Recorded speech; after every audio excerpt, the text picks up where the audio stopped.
নমস্কাৰ, সকলোকে স্বাগতম জনাইছোঁ আৰু আগন্তুক মাঘ বিহু আৰু শেহতীয়াকৈ হ'লেও নৱবৰ্ষৰ আন্তৰিক শুভেচ্ছা জ্ঞাপন কৰিছোঁ।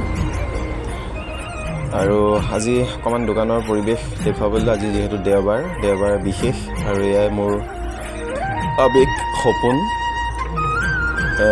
যাৰ লগত মই উঠাৰ পৰা মই আচলতে বিভিন্ন ধৰণৰ ধেমালিৰ মাজেৰে মোৰ পাৰ হয়। আৰু মোৰ ভাল বন্ধু বুলি ক'লেও ভুল নহ'ব, যিহেতু দোকানখনতেই মোৰ সকলো জড়িত হৈ আছে, ভৱিষ্যত জড়িত হৈ আছে আৰু এখোজ এখোজকৈ আগবাঢ়িছোঁ।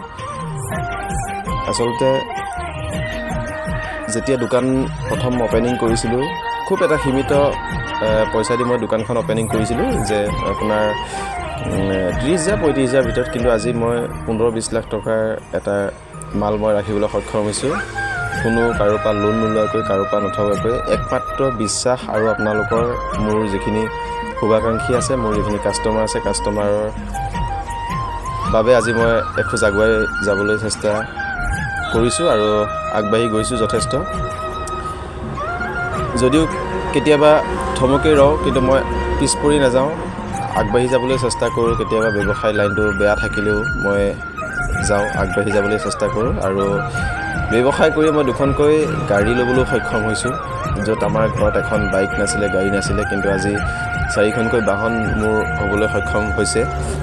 আৰু এয়া কেৱল আপোনালোকৰ আশীৰ্বাদ আৰু সকলোৰে আশীৰ্বাদ, মোৰ কাষ্টমাৰ আৰু বিভিন্ন ধৰণৰ এজেঞ্চিৰ সকলো ধৰণৰ সামগ্ৰী মই ৰাখিবলৈ চেষ্টা কৰিছোঁ। লগতে আপোনালোকক অশেষ ধন্যবাদ জ্ঞাপন কৰিছোঁ। মোৰ যিসকল শুভাকাংক্ষী আছে আৰু এখোজ যাতে আগুৱাই ল'ব পাৰোঁ। আৰু এটা বিশেষ মই টাৰ্গেট লৈ আছোঁ, টাৰ্গেটটো হৈছে এটা বিস্কুটৰ ডিলাৰশ্বিপ ল'বলৈ মই চেষ্টা কৰি আছোঁ। যদি আপোনালোকে আশীৰ্বাদ কৰে, সেই ডিলাৰশ্বিপটো খুব সম্ভৱ অতি সোনকালে মোৰ হাতলৈ আহিব। ইতিমধ্যে সকলো কাম আৰম্ভ হৈছে, কিন্তু কিহৰ ডিলাৰশ্বিপ, কি বিস্কুটৰ ডিলাৰশ্বিপ, মই এতিয়া আপোনালোকক নজনাওঁ।